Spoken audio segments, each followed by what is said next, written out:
हेडलाईन्सचे प्रायोजक आहे NBC bearings, लांब पळण्यासाठी। अमरावतीतील सायन्स कोर मैदानावर आज नवनीत राणांच्या प्रचारार्थ अमित शहांची सभा।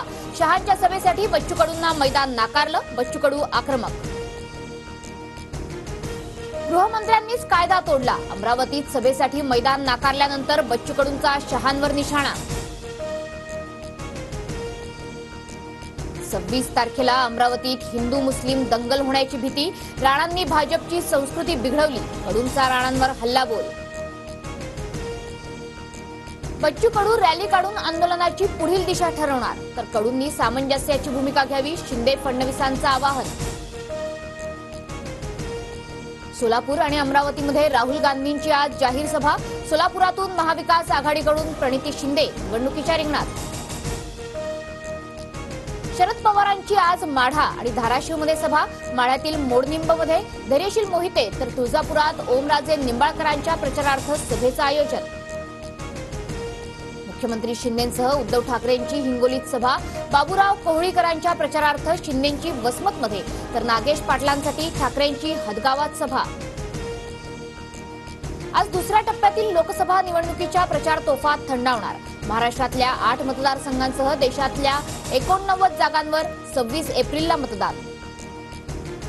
भाजपचे 2 मोठे नेते आज शक्ती प्रदर्शन करत अर्ज भरणार।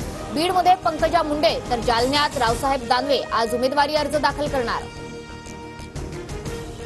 पुण्यात 27 तारखेला मनसेचा महामेळावा। मुरलीधर मोहोळांच्या विजयासाठी मनसे दंड थोपटणार। माझ्या आईने देशासाठी मंगळसूत्राचं बलिदान दिलं, प्रियंका गांधींचा पंतप्रधान मोदींवर निशाणा। मुंबईत बांधकाम 6% महागणार। बांधकाम विषयात काम करणाऱ्या JLL कंपनीचा अहवाल, घरांच्या किमतीही वाढणार। ठाण्यात उद्या सकाळी 9 वाजेपासून शुक्रवारी सकाळी 9 वाजेपर्यंत पाणी पुरवठा बंद, मुख्य पाईपलाईनच्या दुरुस्तीचं काम होणार। गोंदियात वादळी वाऱ्यासह पावसाची हजेरी, अनेक भागातला विद्युत पुरवठा खंडित, पिकांसह फळभाज्यांनाही फटका बसण्याची शक्यता।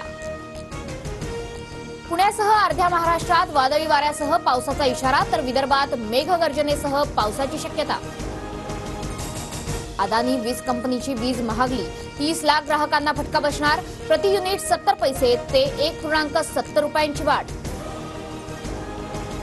आयपीएलमध्ये लखनौ सुपर जायंट्सकडून चेन्नई सुपर किंग्सचा 6 गडी राखून पराभव, मार्क स्टायनक्सच्या शतकाच्या जोरावर लखनौचा विजय। अभिनेता रणवीर सिंह डीप फेक व्हिडिओ प्रकरणात गुन्हा दाखल, महाराष्ट्र सायबर सेल मार्फत अधिक तपास सुरू।